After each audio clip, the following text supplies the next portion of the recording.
رحمن ساعدني يا رحمن اشرح صدري قرآن املأ قلبي قرآن واسق حياتي قرآن لله لله يهفو آملي لله ولحفظ كتاب.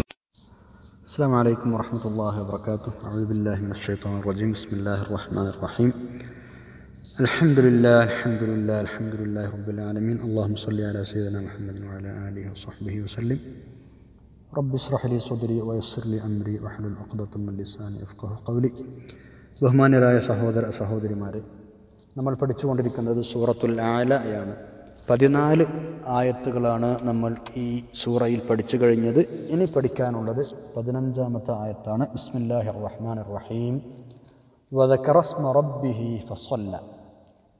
ആരൊക്കെയാണ് വിജയിച്ചത് എന്നാണ് നമ്മൾ പറഞ്ഞു വന്നിരുന്നത്. ഖദ് അഫ്ലഹ മൻ തസക്ക. ആത്മസംസ്കരണം നേടിയ ആൾ വിജയിച്ചു. ഇനി ആരാണ് വിജയിക്കുന്നത് എന്നാണ് അടുത്ത ആയത്തിൽ പറയുന്നത്. വദക്കറ സ്മ റബ്ബിഹി ഫസല്ല.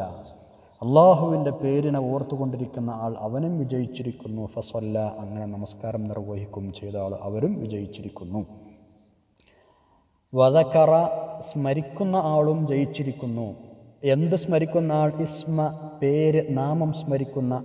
ഏത് നാമം? റബ്ബിഹി, അവൻ്റെ രക്ഷിതാവിൻ്റെ നാമം സ്മരിക്കുന്ന ആളും വിജയിച്ചിരിക്കുന്നു. ഫസല്ല, എന്നിട്ട് നമസ്കരിക്കുകയും ചെയ്തവൻ. അപ്പം നമസ്കാരം നിർവഹിക്കുകയും അള്ളാഹുവിൻ്റെ പേര് സ്മരിക്കുക എന്ന് പറഞ്ഞാൽ ദിക്റുകൾ കൊണ്ട് നടക്കുകയും ചെയ്ത ആളുകൾ വിജയിച്ചിരിക്കുന്നു എന്ന് പറഞ്ഞാൽ ദിക്ർ ചൊല്ലിക്കൊണ്ടിരിക്കുക എന്നർത്ഥം. വല്ലാത്തൊരു സംഗതിയാണ് ദിക്ർ ചൊല്ലുക എന്നത്. മറ്റ് ആരാധനകൾ വർദ്ധിപ്പിക്കാനോ കൂടുതൽ ചെയ്യാനോ സമയം കിട്ടാത്ത ആളുകൾ ദിക്റുകൾ കൂടുതൽ നിർവഹിക്കാനെങ്കിലും സമയം കണ്ടെത്തും. നിർബന്ധ ആരാധനകൾക്ക് പുറമേ മറ്റുള്ള ഐച്ഛികമായ ആരാധനകൾ നിർവഹിക്കാൻ, സുന്നത്തുകളൊക്കെ വല്ലാതെ എടുക്കാൻ കഴിയാത്ത ആളുകളുണ്ടെങ്കിൽ അവർ ദിക്റുകൾ കൂടുതൽ കൊണ്ടു നടക്കാനുള്ള ശ്രമം നടത്തണം. കാരണം അതിന് അധ്വാനങ്ങളൊന്നുമില്ലല്ലോ. വെറും ദിക്റും തസ്ബീഹുമായി കൂടുന്ന ആളുകളുമുണ്ട്. അതും പാടില്ല. എന്ന് പറഞ്ഞാൽ നിർബന്ധ ബാധ്യതകൾ ചെയ്യാതെ, അല്ലേ? ഇപ്പോൾ കല്യാണം കഴിഞ്ഞ ആളുകളാണെങ്കിൽ ഭാര്യയ്ക്ക് ഭർത്താവിന് ഭാര്യയോട്, അതിൽ മക്കൾക്ക് ബാപ്പയോട്, ബാപ്പാക്ക് മക്കളോട്, ഇങ്ങനെയൊക്കെ ബാധ്യതകളുണ്ടാവും, നിർബന്ധമായ ബാധ്യത. ഇതൊന്നും ചെയ്യാതെ മാലയും തസ്ബീഹുമായി ഒഴിഞ്ഞിരുന്ന ഒരു മൂലയിൽ കുടുംബത്തെ നോക്കാതെ അങ്ങനെ പോയിരുന്ന ദിക്ർ തസ്ബീഹ് ചൊല്ലുന്ന ആ സ്വഭാവം, അതും അഭിലഷണീയം അല്ല. അപ്പോൾ വദക്കറ സ്മ റബ്ബിഹി ഫസല്ല, അള്ളാഹുവിൻ്റെ ദിക്ർ ചൊല്ലിക്കൊണ്ടിരിക്കുക വലിയ സംഗതിയാണിതെന്നാണ് അള്ളാഹു തന്നെ മറ്റൊരു ആയത്തിൽ പറയുന്നത്. ഏറ്റവും വലിയ സംഗതി ദിക്ർ എന്നാണ്. വലദിക്റുല്ലാഹി അക്ബർ. സൂറത്തുൽ അൻകബൂത്തിൽ അള്ളാഹു തആല പറയുന്നുണ്ട്, അള്ളാഹുവിനെ സ്മരിക്കുക എന്നതാണ് അക്ബർ, ഏറ്റവും വലിയത്. സൽമാനുൽ ഫാരിസി റളിയല്ലാഹു അൻഹുവിനോട് ഒരാൾ ചോദിച്ചപ്പോൾ അയ്യുൽ അമാലി അഫ്ളൽ, ഏറ്റവും നല്ല അമലേതാ എന്ന് ചോദിച്ചപ്പോൾ അദ്ദേഹം തിരിച്ചതിന് മറുപടി പറഞ്ഞാൽ എന്താണെന്നറിയോ? അതെന്ത് ചോദ്യമാണ്? അങ്ങനെ ചോദിക്കാനുണ്ട്. അള്ളാഹു തആല തന്നെ അതിന് മറുപടി പറഞ്ഞിട്ടില്ലേ? ഏറ്റവും വലുതെന്താന്ന് നീ ഖുർആൻ ഓതാറില്ലടോ, വലദിക്റുല്ലാഹി അക്ബർ എന്ന് അള്ളാഹു തആല പറഞ്ഞിട്ടില്ലേ? അപ്പോൾ ഏറ്റവും വലിയ സംഗതി അതുതന്നെയാണ്. ഭയങ്കര കൂലിയാണെന്നാണ്. ദിക്ർ ചൊല്ലുന്ന ആളുകൾക്ക് ഭയങ്കര കൂലിയാണ്. നബി സല്ലല്ലാഹു അലൈഹി വസല്ലം തങ്ങളുടെ സദസ്സിൽ ഒരാൾ ചോദിച്ചു, നബിയെ, അയ്യുൽ മുജാഹിദീന അഅ്ലമു അജ്റൻ യാ റസൂലല്ലാഹ്, ജിഹാദിന് പോകുന്ന ആളുകളെ, ഇസ്ലാമിൻ്റെ മാർഗത്തിൽ യുദ്ധത്തിന് പോകുന്ന ആളുകൾ ഏറ്റവും കൂലി അവരിൽ ആർക്കാണ് എന്ന് ചോദിച്ചപ്പോൾ അവിടെ നിന്ന് പറഞ്ഞ എന്താ? അക്സറുഹും ബില്ലാഹി തആല ദിക്റൻ, അള്ളാഹുവിനെ ഏറ്റവും കൂടുതൽ സ്മരിച്ചുകൊണ്ട് ദിക്ർ ചെല്ലുന്ന ആളുകളാണ് അവരിൽ ഏറ്റവും കൂടുതൽ കൂലി ലഭിക്കുന്നത്. ആരിൽ? ഈ യുദ്ധത്തിന് പോകുന്ന ആളുകളിൽ. അപ്പം അയാൾ ചോദിച്ചു, നോമ്പുകാരുടെ കൂട്ടത്തിൽ ഏറ്റവും കൂടുതൽ പ്രതിഫലം ലഭിക്കുന്നത് ആർക്കാ? എന്താ മറുപടി? അക്സറുഹും ബില്ലാഹി ദിക്റൻ, ഏറ്റവും കൂടുതൽ അള്ളാഹുവിനെ ദിക്ർ ചൊല്ലുന്ന നോമ്പുകാർ, അവർക്കാണ് ഏറ്റവും പ്രതിഫലമുള്ളത്. അപ്പോൾ ചോദിച്ചു, നിസ്കാരത്തിലോ, നിസ്കരിക്കുന്ന ആളുകൾ ഏറ്റവും കൂടുതൽ പ്രതിഫലം ആർക്കാണ്? സക്കാത്ത് കൊടുക്കുന്നവരിൽ ഏറ്റവും കൂടുതൽ പ്രതിഫലം ആർക്കാണ്? അങ്ങനെ ഓരോന്നും ചോദിച്ചു. എന്നാൽ ഹജ്ജ് ചെയ്യുന്നവരിൽ, സ്വതക്കകൾ ചെയ്യുന്നവരിലൊക്കെ ഏറ്റവും കൂടുതൽ പ്രതിഫലം ആർക്കാണ് എന്ന് ചോദിച്ചപ്പോൾ അവിടെ നിന്ന് ഒരേ മറുപടിയേ പറഞ്ഞുള്ളൂ, അക്സറുഹും ബില്ലാഹി ദിക്റൻ, അള്ളാഹുവിന് ഏറ്റവും കൂടുതൽ ദിക്ർ ചൊല്ലുന്ന ആളുകൾ. അപ്പോൾ ഇത് കേട്ട് അബൂബക്കർ റളിയല്ലാഹു അൻഹു, ഉമർ റളിയല്ലാഹു അൻഹു ഇത് കേൾക്കുന്നുണ്ട്. അപ്പോൾ അബൂബക്കർ റളിയല്ലാഹു അൻഹു ഉമർ റളിയല്ലാഹു അൻഹുവോട് പറഞ്ഞു, സംഗതി ഇപ്പം എങ്ങനെയാണെങ്കിൽ ദഹബദ്ദാക്കിറൂന ബികുല്ലി ഖൈർ, ദിക്ർ ചെല്ലുന്ന ആളുകൾ എല്ലാ നന്മയും അടിച്ചു മാറ്റിയല്ലോ, സർവ്വ കൂലിയും അവർ കൊണ്ടുപോകുകയാണല്ലോ എന്ന് അബൂബക്കർ റളിയല്ലാഹു ഉമർ റളിയല്ലാഹു പറഞ്ഞു എന്നാണ്. ഇത് കേട്ടു ആര്? നബി സല്ലല്ലാഹു അലൈഹി വസല്ലം തങ്ങൾ. അപ്പോൾ തങ്ങൾ പറഞ്ഞു, അജൽ, അതെ, നിങ്ങൾ പറഞ്ഞ പോലെ തന്നെയാണ് സംഗതി. ദിക്ർ ചൊല്ലുന്ന ആളുകൾ സകല ഖൈറും കൊണ്ടുപോയവരാണ്. അള്ളാഹു തആല നമ്മളെ കൂട്ടത്തിൽ പെടുത്തി തരട്ടെ, ആമീൻ. അള്ളാഹുവിൻ്റെ കൽപ്പനയാണ് ദിക്ർ ചൊല്ലണം എന്നത്, അല്ലേ? സൂറത്തുൽ അഹ്സാബിൽ പറഞ്ഞിട്ടില്ല, യാ അയ്യുഹല്ലദീന ആമനു ദിക്റുല്ലാഹ ദിക്റൻ കസീറാ ദിക്റൻ കസീറാ വസബ്ബിഹുഹു ബുക്റതൻ വഅസ്വീല. സത്യവിശ്വാസികളായ ആളുകളെ, ഉദ്കുറുല്ലാഹ, നിങ്ങൾ അള്ളാഹുവിനെ സ്മരിച്ചുകൊണ്ടേയിരിക്കുക, ദിക്ർ ചൊല്ലിക്കൊണ്ടേയിരിക്കുക, ദിക്റൻ കസീറൻ, ധാരാളമായി ചൊല്ലിക്കൊണ്ടേയിരിക്കുക. അപ്പോൾ ഇവിടെ ധാരാളം എന്ന് പ്രയോഗിച്ചത് കൊണ്ട് മുഫസ്സിരീങ്ങൾ ഇവിടെ തഫ്സീർ ചെയ്തത് മിനിമം ഇതൊരു 50% വേണം, 50% വേണമെന്നാണ്. കാരണം ദിക്റൻ കസീറ, അധികം എന്ന് പറയുമ്പോൾ 50-50 ആണെങ്കിൽ അധികം എന്ന് പറയാൻ പറ്റില്ലല്ലോ, ഒപ്പം എന്നല്ലേ പറയാം. അപ്പോൾ അധികം എന്നത് പറഞ്ഞത് ശരിയാവണമെങ്കിൽ എന്ത് വേണം? 50%-നേക്കാൾ 50% കുറച്ചുകൂടെ മുകളിലോട്ട് പോകണം. അപ്പോൾ ദിക്ർ ചൊല്ലുന്നതിന് മിനിമം കണക്ക് അങ്ങനെയാണ്, 50യുടെ മുകളിലേക്കെങ്കിലും പോകണം എന്ന് ചുരുക്കം. 24 മണിക്കൂറും ദിക്ർ ചൊല്ലണം എന്ന് പറഞ്ഞിട്ടില്ല നമ്മളോട്. മിക്ക സമയവും, കൂടുതൽ സമയവും നിങ്ങൾ ദിക്ർ ചൊല്ലിക്കൊണ്ടിരിക്കണം എന്നാണ് പറയുന്നത്. ഇതൊക്കെ വിശദീകരിക്കുന്നിടത്ത്, അല്ലെങ്കിൽ ഇത് ഈ ആയത്തിൻ്റെയൊക്കെ ചുവടി പിടിച്ച് നമ്മുടെയൊക്കെ മഹാന്മാരായ പണ്ഡിതന്മാർ നിരവധി രസകരമായ സംഗതികളൊക്കെ നമ്മുടെ കിതാബുകളിൽ രേഖപ്പെടുത്തിയിട്ടുണ്ട്. മനുഷ്യന്മാരല്ലാത്ത മറ്റെല്ലാ ജന്തു ജീവജാലങ്ങളും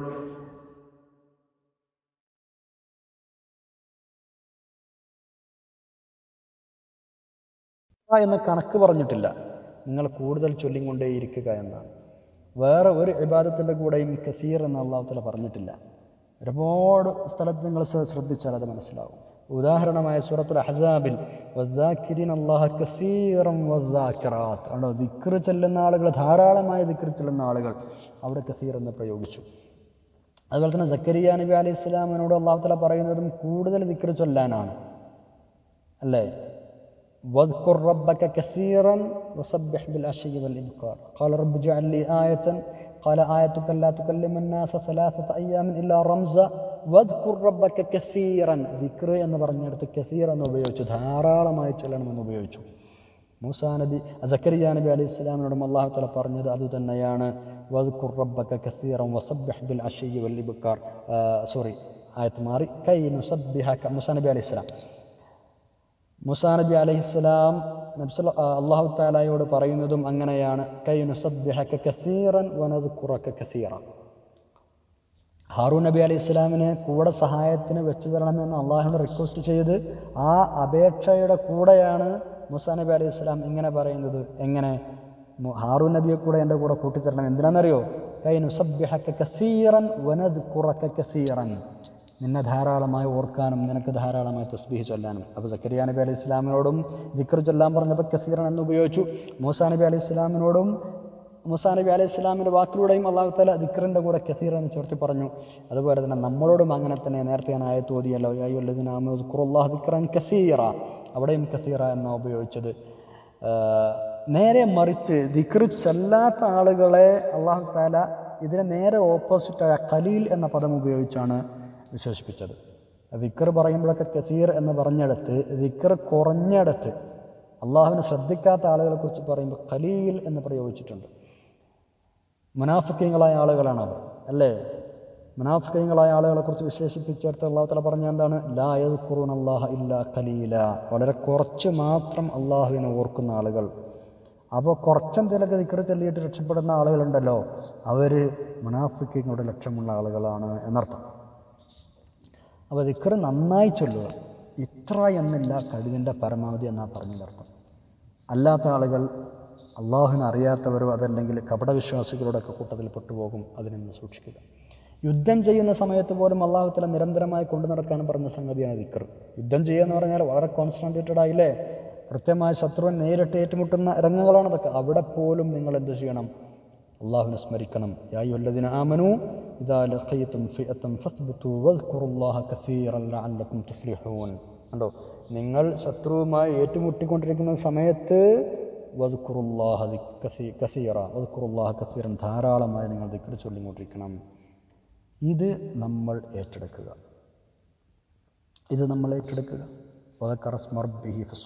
നമ്മൾ ദിക്റിൻ്റെ ആളുകളായി മാറുക. ഒരു അധ്വാനവും ഇല്ലാത്ത ഇബാദത്തല്ല. എന്ത് അധ്വാന ദിക്റല്ല ഉള്ളത്? ഉളു വേണോ ദിക്ർ ചൊല്ലാൻ? വേണ്ട. ഉളു വേണ്ട. പിന്നെ ഖിബിലക്ക് മുന്നിട്ടിരിക്കണോ? വേണ്ട. പൈസൻ്റെ ചിലവുണ്ടോ? വേണ്ട. അധ്വാനത്തിൻ്റെ ചിലവുണ്ടോ? ഇല്ല. ഒരു നിശ്ചിത സമയം വേണോ? വേണ്ട. ഇതൊന്നും വേണ്ട ദിക്ർ ചൊല്ലാൻ. അവരാണ് ചൊല്ലിയാൽ മതി. ഒന്ന് വേണം. അതെന്താ? റബ്ബിൻ്റെ അടുക്കുള്ള തൗഫീഖ് വേണം. അള്ളാഹുവിൻ്റെ അടുക്കുള്ള തൗഫീഖ് വേണം. അപ്പോഴേ ചെല്ലാൻ കഴിയുള്ളൂ. ആ തൗഫീഖ് കിട്ടുന്ന ഭാഗ്യം വരെ നമ്മൾ ഉത്തരപ്പെടുത്തി തരട്ടെ. നമ്മളത് മെനക്കെട്ട് ഉണ്ടാക്കുക, ആ കൊടുത്ത് നമ്മൾ പെടുക. ഒരുപാട് ദിക്ർ ചൊല്ലാന്നൊക്കെ പറഞ്ഞാൽ ജയിച്ചു എന്ന് ഉറപ്പാണ് എന്നാണ് അള്ളാഹു തആല ഇവിടെ പറയുന്നത്. ദിക്ർ ചൊല്ലുന്ന ആളുകൾ ജയിച്ചു അല്ലേ? ആരാണ് ജയിച്ചത് എന്നാണ് നമ്മൾ പഠിച്ചു വരുന്നത്. അപ്പോൾ നമ്മൾ ആ കൂട്ടത്തിൽ പെടുക. പിന്നെ മാത്രമല്ല, ദിക്ർ ചൊല്ലുന്ന ആളുകളെ അള്ളാഹുവിന് വലിയ ഇഷ്ടമാണ് റബ്ബിന് അല്ലേ? അള്ളാഹു തആല അവനെ സ്നേഹിക്കുമെന്നൊക്കെ ഒരുപാട് ഹദീസുകളിൽ വന്നിട്ടുണ്ട്. മാത്രമല്ല, നമ്മുടെ മനസ്സിന് സമാധാനം കിട്ടും എന്നും ഹദീസുകളിൽ ഉണ്ട്. ആയത്തുകളിൽ അള്ളാഹു തആല പറയുന്നുണ്ട്. സൂറത്തുർ റഅദിലെ 28-ാമത്തെ ആയത്ത് ശ്രദ്ധിക്കുക. അല്ലദീന ആമനു വതത്മഇന്നു ഖുലൂബുഹും ബിദിക്രില്ലാഹി അലാ ബിദിക്രില്ലാഹി തത്മഇന്നുൽ ഖുലൂബ്. മനസ്സിന് ആശ്വാസം കിട്ടണമെങ്കിൽ ദിക്ർ ചൊല്ലണമെന്നാണ് അള്ളാഹു തആല പറയുന്നത്. അപ്പോൾ നമ്മൾ ഇന്നത്തെ പരാതി മനസ്സമാധാനം ഇല്ല എന്നുള്ളതാണ്. എല്ലാവരുടെയും പരാതി അതാണ്. ഉസ്താദ് ആർക്കും മനസ്സമാധാനമില്ല, പ്രശ്നങ്ങളാണ്, പ്രയാസങ്ങളാണ്, ആകെ ടെൻഷനാണ്. പരിഹാരമാണിത്. അള്ളാഹുവിനെ സ്മരിച്ചു കൊണ്ടിരിക്കുക. അല ബിദിക്രില്ല. നിങ്ങൾ അറിയണം, അള്ളാഹുവിനെ സ്മരിക്കൽ കൊണ്ട് മാത്രമേ തത്മഇന്നുൽ ഖുലൂബ്, മനസ്സുകൾക്ക് സമാധാനം ലഭിക്കുകയുള്ളൂ. നമ്മൾ കൊണ്ടു നടക്കുക. നബി സല്ലല്ലാഹു അലൈഹി വസല്ലം തങ്ങൾ ഒരുപാട് ഹദീസുകൾ ദിക്റിനെ സംബന്ധിച്ച് പറഞ്ഞിട്ടുണ്ട്. അള്ളാഹുവിനെ ഏറ്റവും സന്തോഷിപ്പിക്കാൻ പറ്റിയ സംഗതിയാണ് ദിക്ർ എന്നാണ് നബി സല്ലല്ലാഹു അലൈഹി വസല്ലം തങ്ങൾ പറയുന്നത്. ഏറ്റവും നല്ലതാണ്, അള്ളാഹുവിന് ഏറ്റവും ഇഷ്ടമാണ്. നബി സല്ലല്ലാഹു അലൈഹി വസല്ലം തങ്ങൾ സ്വഹാബികളെ വിളിച്ചിട്ട് ചോദിച്ചു, ഞാൻ നിങ്ങൾക്കൊരു അമൽ പറഞ്ഞു തരട്ടെയോ? ഏറ്റവും നല്ല അമലാണത്. വഅർദാഹ ഇൻദ മലീകിക്കും, നിങ്ങളുടെ രക്ഷിതാവായ അള്ളാഹുവിൻ്റെ അടുക്കൽ ഏറ്റവും റബ്ബിനെ തൃപ്തിപ്പെടുത്താൻ പറ്റുന്ന അമലാണ്, ഞാൻ പറഞ്ഞു തരട്ടെയോ? വഅർഫഉഹാ ഫീ ദർജാതിക്കും, നിങ്ങളുടെ ദർജകൾ ഉയർത്താൻ പറ്റുന്ന ഏറ്റവും നല്ല അമലാണ്, ഞാൻ പറഞ്ഞു തരട്ടെയോ? വഖൈറുൽ ലക്കും മിൻ ഇഅതാഇ ദഹബി വൽ വരീഖി, വെള്ളിയും സ്വർണവും ഒക്കെ സ്വതക്ക കൊടുക്കുന്നതിനേക്കാളും ഖൈറായ ഒരു സംഗതിയാണ്, ഞാൻ പറഞ്ഞു തരട്ടെയോ? പിന്നെയോ ഒമിൻ അൻതൽഖു അദുവക്കും ഫതദ്രിബു അനാഖഹും വയദ്രിബു അനാഖഹും, നിങ്ങൾ ശത്രുക്കളെ അഭിമുഖീകരിച്ച് ജിഹാദ് ചെയ്യുന്നതിനേക്കാളും കൂലിയുള്ള അള്ളാഹുവിനെ തൃപ്തിപ്പെടുത്തുന്ന ഒരു സംഗതി ഞാൻ പറഞ്ഞു തരട്ടെയോ? സഹാബികളൊക്കെ ആകാംക്ഷാഭരിതരായി ചോദിച്ചു, വമാദാക റസൂലല്ലാഹ്, പറയൂ നബിയെ എന്താണ്?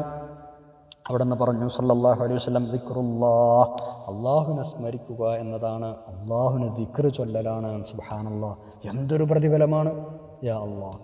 നബി സല്ലല്ലാഹു അലൈഹി വസല്ലം തങ്ങളുടെ അടുക്കൽ വന്ന പല ആളുകളോടും പറഞ്ഞുകൊണ്ടിരുന്ന ഉപദേശമാണിത്. ലാ യസാലു ലിസാനുക റത്ബൻ മിൻ ദിക്രില്ലാഹ്, നിന്റെ നാവ് അള്ളാഹുവിൻ്റെ ദിക്ർ കൊണ്ട് നനഞ്ഞിരിക്കട്ടെ, നാവിലെപ്പോഴും ദിക്റുണ്ടാവട്ടെ.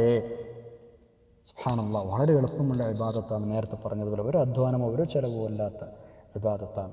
സ്വഹാബികളൊക്കെ ഇത് അക്ഷരം പതി കൊണ്ട് നടന്നിരുന്ന ആളുകളാണ്. അബ്ദുല്ലാഹിബ്നു ഉമർ റളിയല്ലാഹു അൻഹുമ, അബ്ദുല്ലാഹിബ്നു മസ്ഊദ് റളിയല്ലാഹു അൻഹു, ഇവരൊക്കെ ഒരിക്കൽ ഇവർ രണ്ടുപേരും ഇങ്ങനെ ഇരിക്കുന്ന സമയത്ത് ഇങ്ങനെ വർത്തമാനം പറയുന്ന കൂട്ടത്തിൽ പറഞ്ഞു, പിന്നെ ഞാൻ ഒരു വഴിയിലിരിക്കുകയാണ് അവർ.